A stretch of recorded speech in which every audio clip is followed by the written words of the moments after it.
अस्सलाम वालेकुम वरहमतुल्लाहि वबरकातुहू। लड़की से दोस्ती। हमेशा लड़की की आंखों से आंखें मिलाकर बात करनी चाहिए। लड़कियों से जब भी मिलें एक प्यारी सी स्माइल ज़रूर करें। हमेशा उनकी हेल्प के लिए तैयार रहें। उनका बर्थडे कभी ना भूलें। उनको कोई ब्यूटीफुल गिफ्ट ज़रूर दें। उस पर कभी भी गुस्सा ना करें। हमेशा प्यार से ही पेश आएं।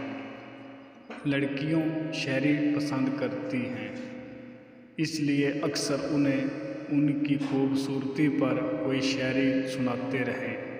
ऐसा करते रहने से वो आपके प्यार में पागल हो जाएगी।